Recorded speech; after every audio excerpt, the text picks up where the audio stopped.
The afternoon sun cast long shadows across Lincoln High's parking lot when Marcus Thompson decided today would be the day he'd make his presence known. For 15 years, he'd ruled this school, not as principal, but as head of maintenance, union rep, and self-appointed guardian of how things had always been done. Now, watching through the grimy window of the equipment shed, he saw her, Dr. Amara Williams, the new director, stepping out of her modest sedan with a box of supplies and what looked like genuine hope in her eyes. That hope wouldn't last long if Marcus had anything to say about it. I'd been teaching English at Lincoln High for 7 years, and I'd seen 3 directors come and go, each one ground down by the toxic culture that had calcified in our hallways. The previous director had lasted 18 months before accepting a position in another district, her farewell email conspicuously devoid of the usual warm sentiments. Before her, there'd been Mr. Patterson, who'd suffered a stress-related heart attack in his office. The pattern was clear. Lincoln High ate its leaders alive. Dr. Williams was different from the start, though none of us quite understood how different until that October morning when everything changed. She'd arrived in late August with an impressive resume, a doctorate in educational leadership, successful turnarounds at 2 struggling schools, and a reputation for putting students first. She was also the first Black woman to lead our predominantly white working-class school in its 73-year history. That fact alone had set certain tongues wagging in the teacher's lounge. Marcus made his opposition clear from day one. During Dr. Williams's first faculty meeting, he'd sat in the back, row unusual for maintenance, staff to attend at all, with his arms crossed, and a sneer playing at his lips. When she'd introduced her vision for collaborative growth and inclusive excellence, he'd laughed loud enough for everyone to hear. Collaborative growth, he'd muttered to the science teacher beside him, his voice carrying across the room. Let's see how that works when the boiler breaks down in January, and she needs me to fix it. The threats were never quite direct enough to report, but they were constant. Suddenly, work orders from Dr. Williams's office would get lost. The heat in the administrative wing would mysteriously malfunction. Staff meetings she'd scheduled would find their rooms double-booked. Marcus moved through the school like a shadow, undermining her authority with a whisper here, a delayed repair there, and always that challenging stare that said, "You don't belong here." I watched Dr. Williams absorb it all with a grace that seemed almost superhuman. She'd smile and reschedule. She'd grab a space heater for her freezing office. She'd personally check the scheduling system to prevent conflicts. And through it all, she never once complained or called Marcus out publicly. But I could see it wearing on her. The light in her eyes dimmed slightly with each passing week. Her shoulders, once squared with confidence, began to round ever so slightly under an invisible weight. The real confrontation came on a Tuesday morning in early October. Dr. Williams had organized a community breakfast to discuss the school's new mentorship program, an initiative that would pair struggling students with local business owners and college students. It was exactly the kind of forward-thinking program Lincoln High desperately needed. Our dropout rate was climbing, our test scores were stagnant, and our students, many from families facing economic hardship, needed to see possibilities beyond their current circumstances. Marcus had other ideas. The morning of the breakfast, I arrived early to help set up.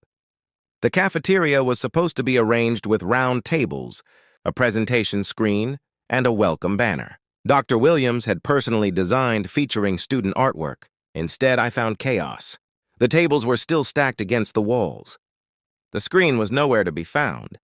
And most devastatingly, someone had vandalized the banner, spray painting crude words across the students' careful work. Dr. Williams stood in the center of the cafeteria, staring at the ruined banner. Her hands trembled slightly as she held the edges of the fabric. I saw her jaw clench, saw her close her eyes for a long moment.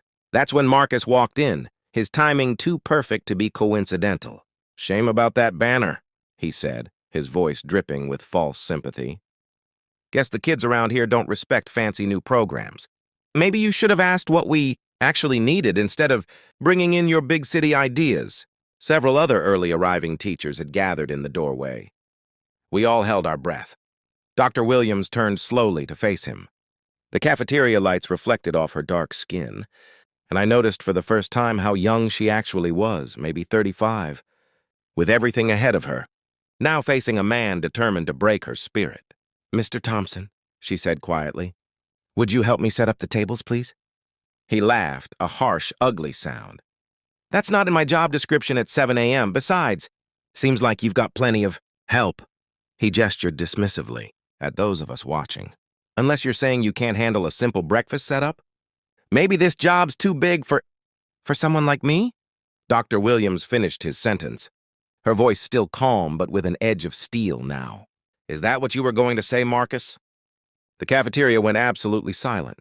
We'd all been thinking it, but no one had dared voice it. The racial undertones of Marcus's campaign of harassment had been obvious to everyone, yet he'd been clever enough to maintain plausible deniability. Until now. Marcus's face reddened. "I didn't say that." "Don't you put words in my—" "No, you're right," Dr. Williams interrupted, her voice rising slightly. "You didn't say it. You've just been showing it for 2 months.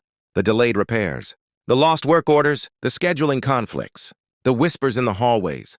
She took a step toward him. "I've been patient, Marcus. I've been professional. I've tried to understand where you're coming from, tried to give you the benefit of the doubt. But this," she gestured at the vandalized banner, "attacking something made by students? That crosses a line." "You can't prove I did that," Marcus shot back. But his voice had lost some of its confidence. "You're right again. I can't." Dr. Williams nodded slowly. Then she did something none of us expected. She smiled. Not a bitter smile or a sarcastic one, but something genuine and almost knowing. "Marcus Thompson," she said, pulling her phone from her pocket and scrolling through it. 46 years old, married to Linda Thompson for 23 years, father to Michael Thompson, age 20, and Sarah Thompson, age 17. She looked up at him. "Sarah's a junior here at Lincoln High, isn't she?"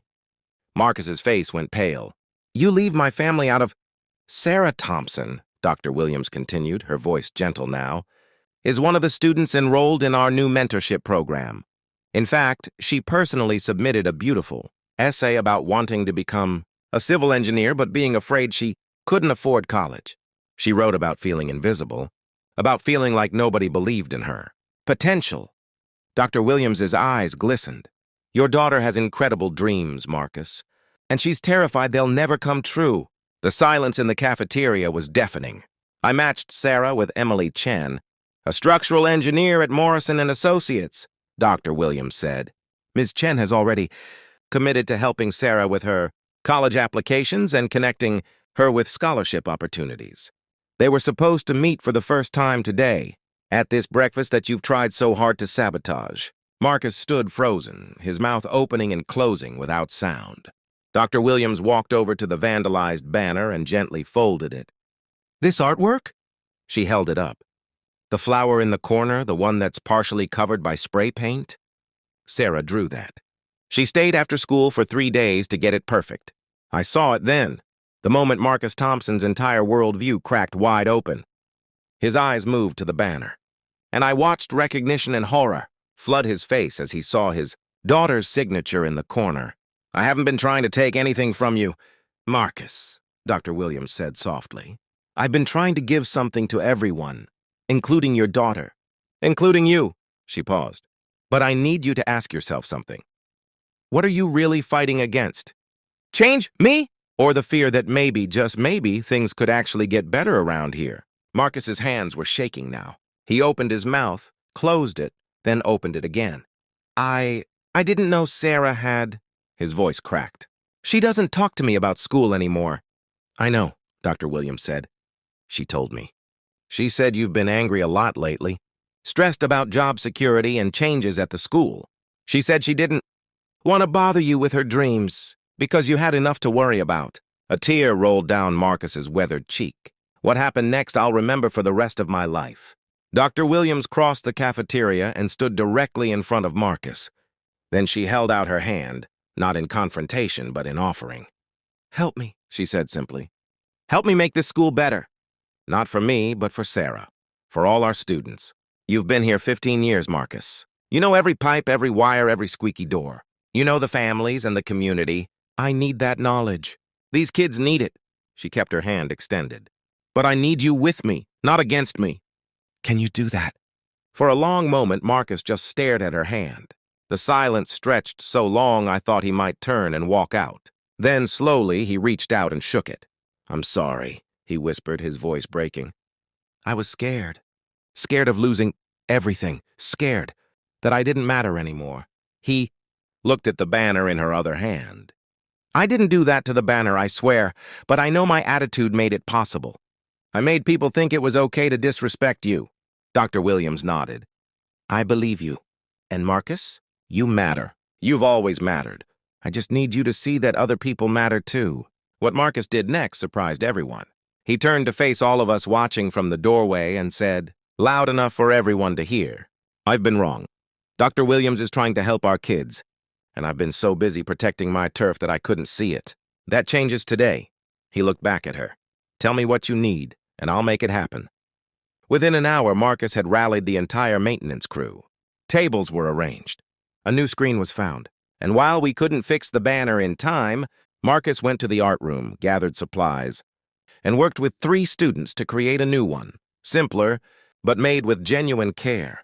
The community breakfast was a triumph. 40 students were matched with mentors, including Sarah Thompson, who beamed when she met Emily Chen. And in the back of the cafeteria, I watched Marcus Thompson wipe his eyes as he saw his daughter's face light up with possibility. Dr. Williams didn't gloat or claim victory. She simply moved through the room, connecting people, facilitating dreams, doing exactly what she'd come to Lincoln High to do. As the event wound down, I approached Dr. Williams. How did you know about Sarah? I asked. How did you know that would work? She smiled that knowing smile again. I read every single application for the mentorship program personally. When I saw Sarah's last name and read her essay about her father being a maintenance supervisor, I realized what was really happening. Marcus wasn't a bully. He was a scared father watching his world change and not knowing how to protect his family anymore. She paused. Sometimes the people who fight us hardest are the ones who need us most. You could have reported him weeks ago, I said. You could have had him fired. And what would that have taught anyone? She replied. That power triumphs? That authority crushes dissent? That's not the school I want to build. She looked around the cafeteria at students, and mentors engaged in excited conversation. I want to build a place where everyone, and I mean everyone, can become better versions of themselves. Even the people who don't believe in me. Especially them. Marcus Thompson never interfered with Dr. Williams's initiatives again. More than that, he became one of her strongest allies. When budget cuts threatened the mentorship program the following year, Marcus organized a community fundraiser that brought in enough money to expand it. When new teachers arrived uncertain about the school's culture, Marcus was there to tell them, in his gruff but genuine way, give it a chance. This place is changing. We're all changing. Sarah Thompson graduated 3rd in her class, received a full scholarship to study engineering, and now works for a major construction firm. She credits 2 people with changing her life, Emily Chen, who showed her what was possible, and Dr. Williams, who believed it for her when she couldn't believe it for herself. As for Marcus and Dr. Williams, they developed what could only be called an unlikely friendship. They disagreed often and argued occasionally, but it was the kind of honest conflict that comes from 2 people who respect each other and want the same thing. The best for the students walking Lincoln High's halls. I learned something profound that October morning, watching Dr. Williams extend her hand to Marcus Thompson. The strongest response to hate isn't more hate. It's not even tolerance or patience, though those matter. The strongest response is a fierce, relentless commitment to seeing the humanity in the person standing against you and refusing to let them forget it's there. Dr. Williams didn't silence Marcus Thompson by wielding her authority or calling him out publicly or getting revenge. She silenced him by showing him his own heart reflected in his daughter's dreams. She won by refusing to turn him into an enemy, even when he desperately tried to become one. That's the kind of strength that changes schools. That changes communities. That changes the world, one unexpected moment of grace at a time. And it started with a woman who had every reason to fight back, choosing instead to reach out her hand and say the 2 words that transformed everything. Help me. That's not weakness. That's the most powerful thing a leader can do.